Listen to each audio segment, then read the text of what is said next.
Baik. Berikutnya kita akan lanjutkan. Jadi kita masih dengan menggunakan menu frekuensi. Jadi kita using frequencies to study scale data, menggunakan data skala. Nah, untuk tiap-tiap akun atau tiap-tiap customer ya di dalam perusahaan kita tadi, perusahaan fiktif ya, Anda mencatat jumlah penjualan terakhirnya berapa dalam ribuan. Nah, datanya yang seperti apa? Kita lihat tadi ya datanya. Nah, ini kan sale ini in thousand, jadi 65,000, 65.000, 28.000, 134.000, 58.000 dan seterusnya. Oke, kita lanjutkan. Nah, kita akan menggunakan frekuensi ini untuk mempelajari distribusi dari pembelian yang dilakukan oleh para konsumen kita, para customer kita. Cara running analysisnya untuk meringkas jumlah penjualan terakhir, dari menu kita akan memilih Analyze, Descriptive Statistic, Frequencies. Setelah itu kita pilih Reset dulu, biar yang tadi bisa kehapus dulu ya. Setelah itu kita pilih sekarang Amount of Last Sales sebagai variabel yang akan dianalisis. Kemudian kita pilih, kita nonaktifkan, deselect ya, nonaktifkan Display Frequency Tables. Kemudian OK ya. Setelah itu Statistics, kita pilih yang check quartiles, standard deviation, minimum, maximum, mean, median, skewness, and kurtosis. Setelah itu kita klik continue. Charts-nya kita pilih yang histogram dengan normal curve. Oke, kita lihat. Kita coba ya. Analyze, Descriptive Statistics, Frequencies. Kita reset dulu. Setelah itu kita masukkan Amount of Last Sales. Ya. Setelah itu ini di deselect. Jadi tabel frekuensinya nggak mungkin kita nyalakan. Kalau dinyalakan nanti 65 ada satu orang, 28 ada satu perusahaan, 134 ada satu perusahaan, 7,5 ada satu perusahaan, kayak gitu ya. Nanti kebanyakan. Jadi ini karena ini datanya skala, kita tidak mungkin melakukan display tabel frekuensi. Oke, ada warningnya, you have turned off all output unless you select any output options. This procedure will not be run. Jadi kita akan lanjutkan running statistics. Kita pilih quartile, mean, median, mode tidak ya, standar deviasi, minimum, maximum, skewness, kurtosis. Ini nggak dinyalakan juga nggak apa-apa. Ini saya pengen nyalain juga sih. Kemudian kita klik continue. Setelah itu charts, kita pilih yang histogram dan kita pilih yang show normal curve on histogram.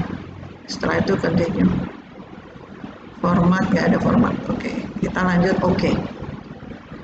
Nah, sekarang kita bisa lihat, oh ternyata tampilannya kayak gini nih. Amount of last sales, penjualan terakhir. Lognya kayak apa nih? Log. Kalau pengen lihat lognya di sini. Oh, menu yang tadi kita pilih, sale, format, notable, dan title 4, standard deviation dan seterusnya. Ini yang kita pilih running ya. Kita lihat mean, berarti rata penjualan atau rata-rata penjualan kita terakhir adalah 55,48. Karena ini ribuan berarti 55.450 ya. Kemudian mediannya 24.000 ya. Bukan 24,04 ya. Ini titik, ini koma ya. Jadi 55.450 minnya rata-rata. Kemudian medianya, nilai tengahnya 24.000. Standar deviasinya 103,93. Nah, ini kita bisa lihat Kalau sebuah data itu standar deviasinya kok lebih tinggi daripada mean-nya, bisa dipastikan data tersebut kemungkinan besar tidak normal. Ya, karena penyimpangannya tinggi. Jadi ada data yang tinggi banget, ada data yang rendah banget. Kemudian ada skewness dan kurtosis. Skewness dan kurtosis ini untuk apa? Kemudian yang paling kecil, nanti saya jelaskan habis ini. Kita lihat dulu ini. Minimum 6, maksimum 776. Nah ini kan kita bisa lihat penjualan paling sedikit 6.000, penjualan paling banyak 776. Ini yang bikin tadi datanya jelek. Oke, kemudian persentil. Ini kalau misalnya data itu tadi diurutkan, yang ada di perpotongan 25% itu 12, yang ada di perpotongan 50% ini ada, atau persentil 50 ini ada 24, kemudian 75 ini ada di angka 52,875 atau 52.875. Nah, sekarang kita bahas dulu skewness dan kurtosis. Nah, apa itu skewness dan kurtosis? Skewness ini adalah kemencengan data kita. Kalau mencengnya positif atau positively skewed, ini tidak simetris dengan ekor yang lebih panjang di sebelah kanan. Kemudian ada skewness negatif atau menceng negatif atau negatively skewed, tidak simetris dengan ekor yang lebih panjang di sebelah kiri, atau simetris. Ya, simetris berarti mendekati zero. Kalau zero persis angel. Ya, jadi yang positif ini yang ujungnya lebih condong di kiri, ekornya di sebelah kanan. Yang negatif, ekornya di sebelah kiri, yang tinggi di sebelah kanan. Kemudian ada kurva frekuensi di sini berdasarkan keruncingan atau kurtosis. Ada yang disebut dengan platikurtik data, di mana-mana nilai observasi didistribusikan secara merata di antara semua kelas. Kemudian ada leptokurtik lancip, di mana nilai-nilai observasi terkonsentrasi dalam rentang nilai yang sempit, atau mesokurtik, tidak datar dan tidak lancip, sedang-sedang saja menurut distribusi nilai-nilai observasi. Kalau digambarkan kayak gini, ini yang platikurtik, ini yang mesokurtik, ini yang leptokurtik. Jadi yang ini semakin lancip, ini sedang, ini yang agak gemuk ya. Oke, jadi angkanya biasanya batasannya kalau kurang dari 3 ini platikurtik. Kalau lebih dari 3 berarti leptokurtik. Ya, kalau mendekati 3 ini mesokurtik. Kita lihat.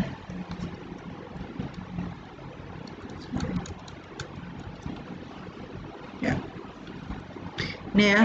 Nah, di sini kita bisa lihat data kita, berarti kalau melihat gambarnya aja ini positif ya, positif, dan ini datanya lancip di sebelah kiri. Nah, kita lihat skewness-nya ternyata memang 5 ya. Kemudian kurtosisnya 34. Skewness-nya positif kan tadi, positif. Kurtosisnya 34, padahal batasannya 3. Dia lebih besar daripada 3, artinya dia sangat-sangat lancip. Ya, ini lancip banget. Untuk teknis, kalau Anda misalnya mau copy paste ya seperti ini, kalau mau di copy paste, kita buka file Word, kita bisa copy paste output SPSS ini ke file Word. Saya selalu menyarankan mengcopy dengan menggunakan image, jadi pilih yang copy as image. Mungkin kalau tampilannya ada yang beda dengan saya, copy image di sini mungkin ada yang tampilannya kayak gini, copy as, ada yang Windows Metafile, PNG, kemudian JPG dan seterusnya, tidak masalah. Anda kalau bingung klik kabeh ya, klik semuanya. Kemudian setelah itu pilih image. Setelah itu kita masuk ke Word, paste, kita pilih yang spesial. Kita pilih paste spesial. Kalau di sini mungkin pilihannya lebih banyak lagi milik Anda. Saran saya pilih antara PNG atau JPEG ya. Sini saya akan pilih PNG. Kalau misalnya ada Windows Metafile dan sebagainya tidak masalah. Ada bitmap tidak masalah ya. Nah ini. Kalau pakai gambar, Anda ngedragnya enak. Seperti ini. Bisa di cropping juga. Crop. cuma tak kasih cropping tulisan statistiknya saya ingat. Nah, atau mungkin persentilnya nggak saya nampakkan. Nah, bisa seperti ini. Dan ini menunjukkan integritas output kita. Kalau Anda paste-nya dalam bentuk tabel, angka-angkanya bisa diubah. Itu output Anda lebih nilai integritasnya menurun. Jadi saya selalu menyarankan paste dalam bentuk gambar, jangan dalam bentuk tabel. Oke, kita lanjutkan. Ini tadi ya. Nah, outputnya seperti ini, sama kan? Mean, median, tanda deviasi, ya beda-beda tipis lah, paling tampilannya yang beda. Nih, ini tadi sudah saya narasikan, jadi kelihatan kalau datanya asimetrik. Asimetrik itu kelihatan kan tadi lebih menceng ke kiri, ekornya di sebelah kanan. Ya.